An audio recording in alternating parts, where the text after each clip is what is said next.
দার্জিলিংয়ের ঘুম স্টেশন দেখতে পাবেন কলকাতায়। হ্যাঁ, ঠিকই শুনছেন।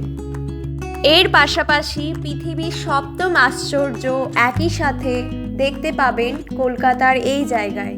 কলকাতার সবথেকে বড় পার্ক ইকো পার্কে যদি এখনও না গিয়ে থাকেন তাহলে ভিডিওটা রয়েছে শুধুমাত্র আপনার জন্য, কারণ এই ভিডিওতে থাকছে কলকাতার ইকো পার্ক সম্পর্কে ফুল ডিটেলস, কিভাবে ইকো পার্ক যাবেন, খরচ কত এবং কোন সময়ে যাওয়ার জন্য বেস্ট, এবং 7 ওয়ান্ডারে ঢোকার টিকিট কত, সমস্ত থাকছে বিস্তারিত আলোচনা।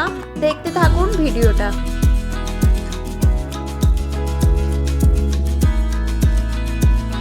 ইকো পার্কের প্রবেশ মূল্য রয়েছে 30 টাকা।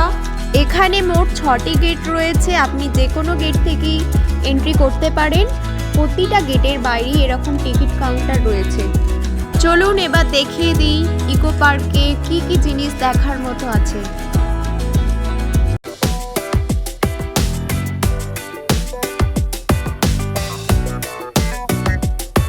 এখানে রয়েছে রক গার্ডেন, বিভিন্ন আকৃতির পাথর দিয়ে তৈরি করা হয়েছে সুড়ঙ্গ আকারে একটি রাস্তা।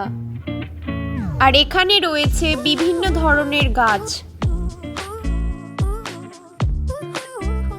পশ্চিমবঙ্গের দার্জিলিংয়ে ঘুম স্টেশনের অনুকরণে একটি প্ল্যাটফর্ম তৈরি করা হয়েছে ইকো পার্কের মধ্যে। আর সাথে রয়েছে এরকম একটি টয় ট্রেন। আপনি যদি চান তাহলে এই টয় ট্রেনে করে পুরো ইকো পার্ক ঘুরে দেখতে পারেন। এখানে পার হেড খরচ 150 টাকা। আর আপনি যদি এসিতে যেতে চান তাহলে পার হেড খরচ 200 টাকা করে লাগবে। কলকাতা ইকো পার্ক যেহেতু অনেকটাই বড়, যাদের হাঁটার অভ্যাস নেই তারা কিন্তু এই টয় ট্রেন ব্যবহার করে ঘুরে ফেলতে পারেন সম্পূর্ণ ইকো পার্কটি। দেখতে পাচ্ছেন এখানে সকলেই ছবি তুলতে ব্যস্ত ঘুম স্টেশনের মধ্যে।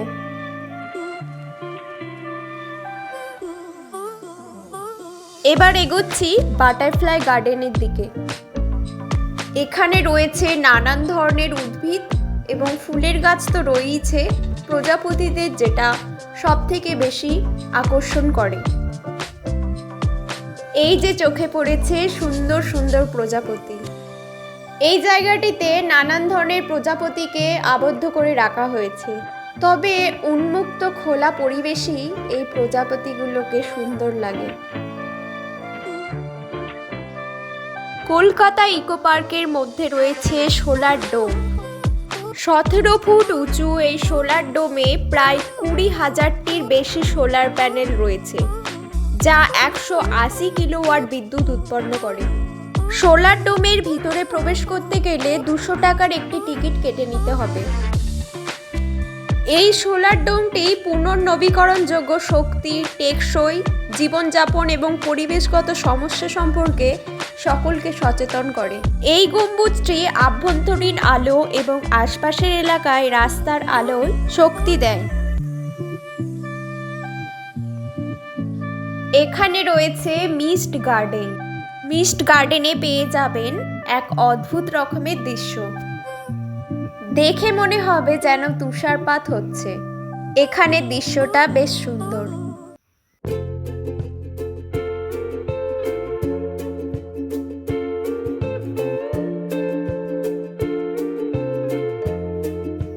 হেলিকোনিয়া গার্ডেনে এবার প্রবেশ করছি। এখানে কি আছে দেখা যাক।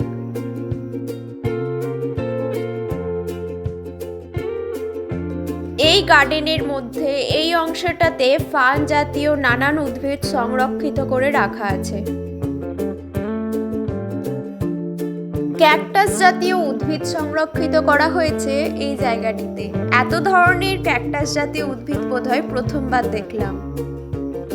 এবং এদিকটায় রয়েছে লেকের মতো একটি অংশ এবং সুন্দর একটি পরিবেশ দেখা যাচ্ছে এখানে।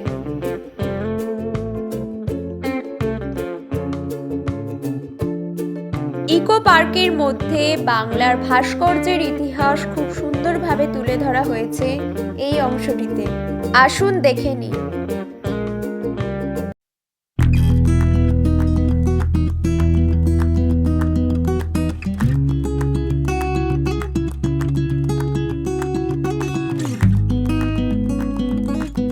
বঙ্কিমচন্দ্র চট্টোপাধ্যায়ের লেখা আনন্দমঠ উপন্যাসের বিভিন্ন অংশ তুলে ধরা হয়েছে। মহান ব্যক্তিদের মূর্তি এখানে রয়েছে কিছু।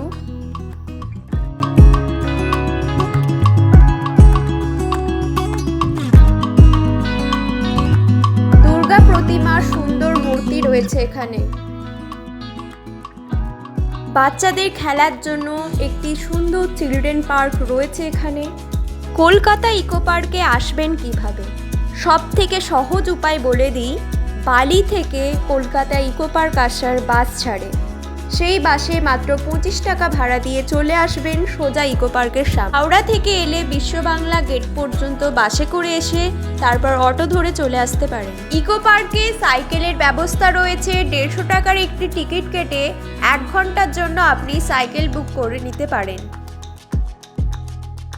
এই শান্ত স্নিগ্ধ পরিবেশে চলছে পিকনিকের আসর।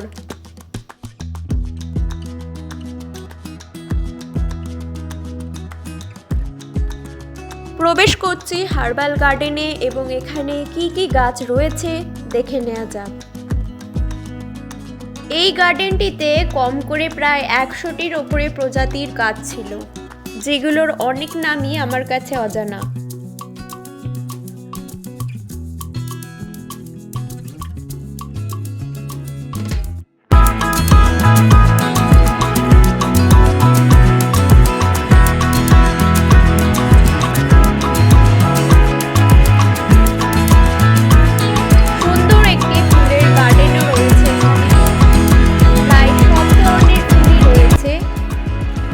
শীতকালে ফোটে।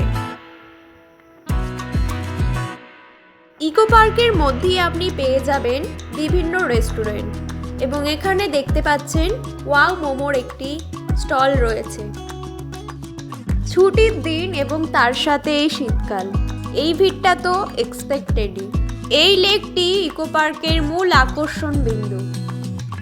এই লেকের মধ্যে বোট রাইডিং এর ব্যবস্থা রয়েছে। আপনি চাইলে 150 টাকা দিয়ে একটি টিকিট কেটে নিতে পারেন।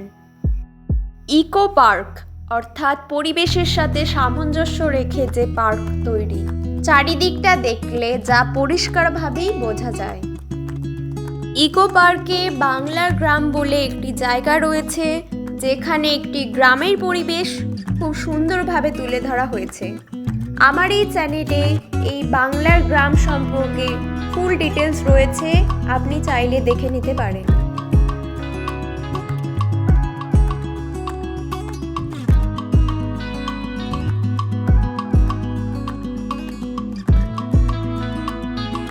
জলের ফোয়ারার মতো এই অংশের মাঝখানে রয়েছে জলপরীর একটি মূর্তি, যা খুবই সুন্দর লাগছিল দেখতে।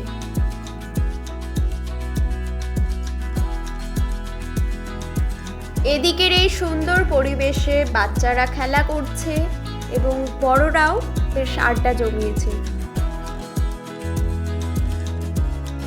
চলুন এবার এগোই সব থেকে ইন্টারেস্টিং পার্ট, রোজ গার্ডেনের দিকে। এমন কেউ নেই যে ফুলের মুগ্ধতায় মুগ্ধ হয় না। পুরো ইকো পার্ক না ঘুরতে পারলেও এই রোজ গার্ডেন কিন্তু মিস করবেন না। এখানে রয়েছে প্রায় 500টিরও বেশি ফুলের গাছ। শুধুমাত্র গোলাপের গাছ আপনি দেখতে পাবেন। এখানে রয়েছে নানান রঙের গোলাপ ফুল গাছ। এর মধ্যে বেশিরভাগটাই আমি প্রথমবার দেখছি।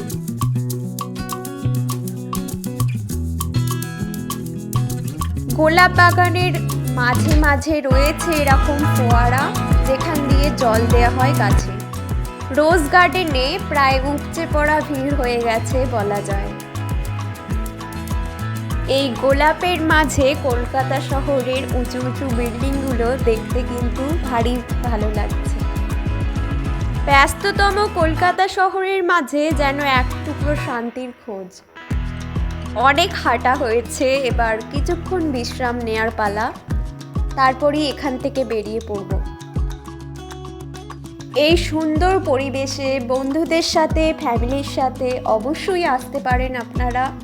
এবং এখানে পিকনিকের জন্য ভালো বেশ বাচ্চা থেকে বড় প্রায় সকলেই আনন্দ করছে ইকো পার্কে এসে। ব্যাডমিন্টন, ক্রিকেট খেলার জন্য উপযুক্ত জায়গাও রয়েছে, দেখতে পাচ্ছেন আপনারা। ইকো পার্কের একদম বাইরে রয়েছে এরকম নানান ধরনের দোকান, একটা ছোট্ট মেলা বলতে পারেন। এখান থেকে সংগ্রহ করে নিতে পারেন নিজেদের পছন্দ মতো জিনিস। আজকের ইকো পার্ক ট্যুর গাইড ভিডিওটা থাকছে এই পর্যন্তই। ভিডিওটা ভালো লেগে থাকলে সাবস্ক্রাইব করুন দ্য সিক্রেট ট্রাভেলার ইউটিউব